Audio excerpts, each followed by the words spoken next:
Hey guys! Okay, so today I have a little bit of a different video for you, and I want to talk about internal family systems because this type of therapy has completely changed my life, and I think it really relates to us as Catholics.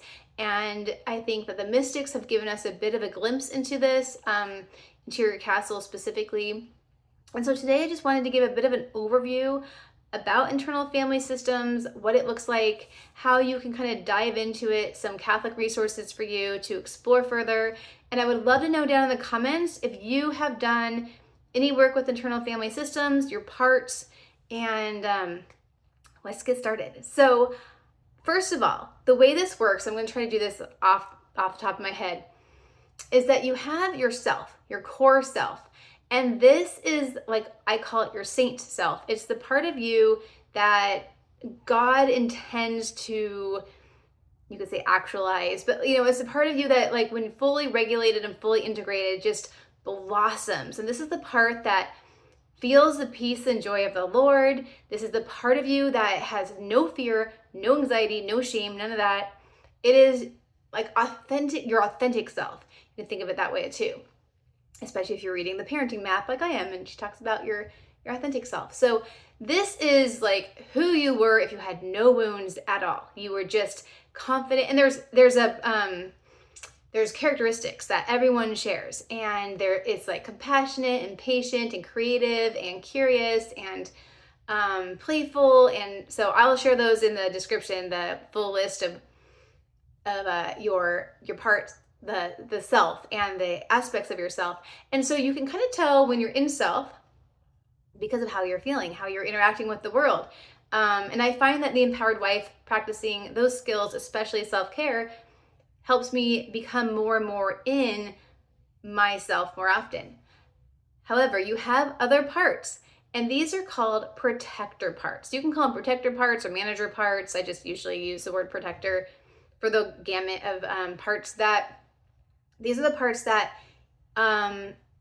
blend with you, and they're trying to help. They're trying to save your life. They all think you're going to die if they do not assist you in some way. And these are like maybe perfectionism or maybe anger, or you might have a part that's like, I have a part that is kind of, oh gosh, what did I call her? The self-resilient part. And each of these parts actually have a God image, which is really fascinating. So sometimes when your parts can blend, that does not know God. And that's when you can experience some pushback on your spiritual life. And then those parts are protecting you from your exiles, which are your wounded parts. Those are your little girl parts, your fear, your shame, maybe self-loathing, hatred, despair, those deep feelings that it could be rage, anything that like they want to hide it behind the curtain, and they protect you by thinking that they don't want the other part to flood you. So they kind of push that part away and they take over. The problem is that your protector parts only see a small aspect of reality, and a lot of times they think you're 10 years old, 5 years old, 20 years old, because they are created when their wound is created. So depending on how early in life your authentic self was somehow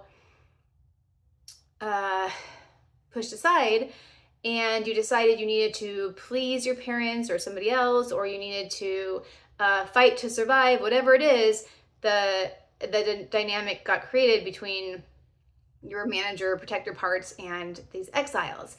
And so the way you think about it is, you think about, I'm in a chair right now, you think about your like psyche as you have a chair, and the chair is, and you think like Captain Kirk, and you got your chair, and when you're fully in self, you're alone in the chair. And you can see your parts, and that's what the goal is, because you want to interact with your parts, you want to hear your parts. There are no bad parts, no bad parts. Even the part, there's like any time of like self-afflicted wounds, any kind of part that maybe is addicted to like pornography or cigarettes or alcohol, those parts, they're not bad.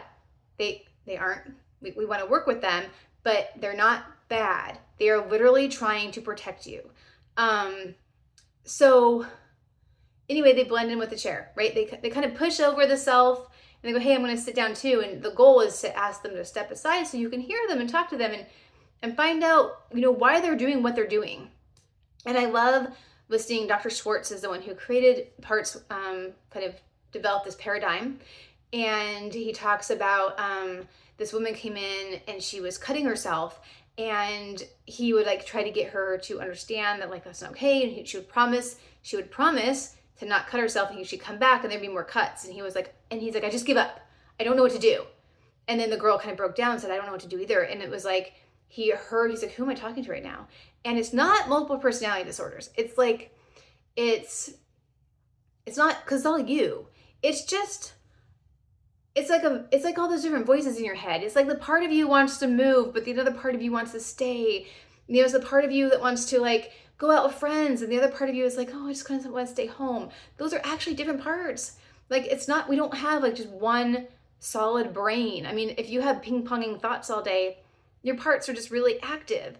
And so this paradigm, and I love how Dr. Crete explains it in the Litanies of the Heart, which is a Catholic resource on this, where he just says, this is our human way of describing the complex beauty that is our brain and our, reason and will, like within the context of this world and the best we can do with our limited language and understanding. But what's really amazing, this is where you get to like the mystics, is that you can actually work with your parts internally by closing your eyes. And this is when we ask, in the commission of body and soul, the prayer, we ask for a clear imagination. And our imagination is given to us by God. And it's not just for play, pretend when we were kids. And it's certainly not just for worrying about the future and creating all sorts of catastrophic events. I think it's used for this work, this work of, going inside and finding out what your interior castle looks like and what your throne room looks like and what your parts look like and working with them. And so I'm not an IFS practitioner by any means, so I'm not going to go into too much of this. I just wanted to encourage you to do parts work. I have had some of the most just amazing experiences unburdening parts. Just recently, I took down walls around my heart. It's very powerful. You can do a lot of this stuff on your own. You can definitely do self-therapy. I am really thankful so much to Jody for working with me. And I can put her group down below. I'm going to mention Dr. Peter, because he's Catholic, and he has a whole podcast called Interior Integration for Catholics. Working with parts is how I first found out about parts work. I was like, I don't understand these firefighters and these managers and these exile parts. I don't understand this stuff. I think Dr. Schwartz's books, even though they are not Catholic, I think if you walk through some of the office experiences, he talks about what a session looks like. There's books that walk you through self-therapy with this kind of idea. And when you really start to map out your parts, I think that it just gives you so much understanding about who you are, and really put some light into some of the struggles that you perhaps have dealt with your entire life based on the parts. And I've actually talked to Ryan about this before, and we've discovered some of his parts. And I think it's really empowering to be able to say, you know what, I can listen to that part wants me to act like this right now, but I'm going to ask him to step aside. I'm going to ask him to get out of the seat, because I want to show up as my authentic self right now. And I hear him, and really our parts just want to be heard. And the more we ignore our parts, the louder they get. So if you have a wounded part, you have a protector part that's really coming out, let's say you're binge eating, find out who that person, that protector part is. Who is comforting me? My binge eater part is my comforter part. So maybe it's your controlling part. It could be whatever that is so for you.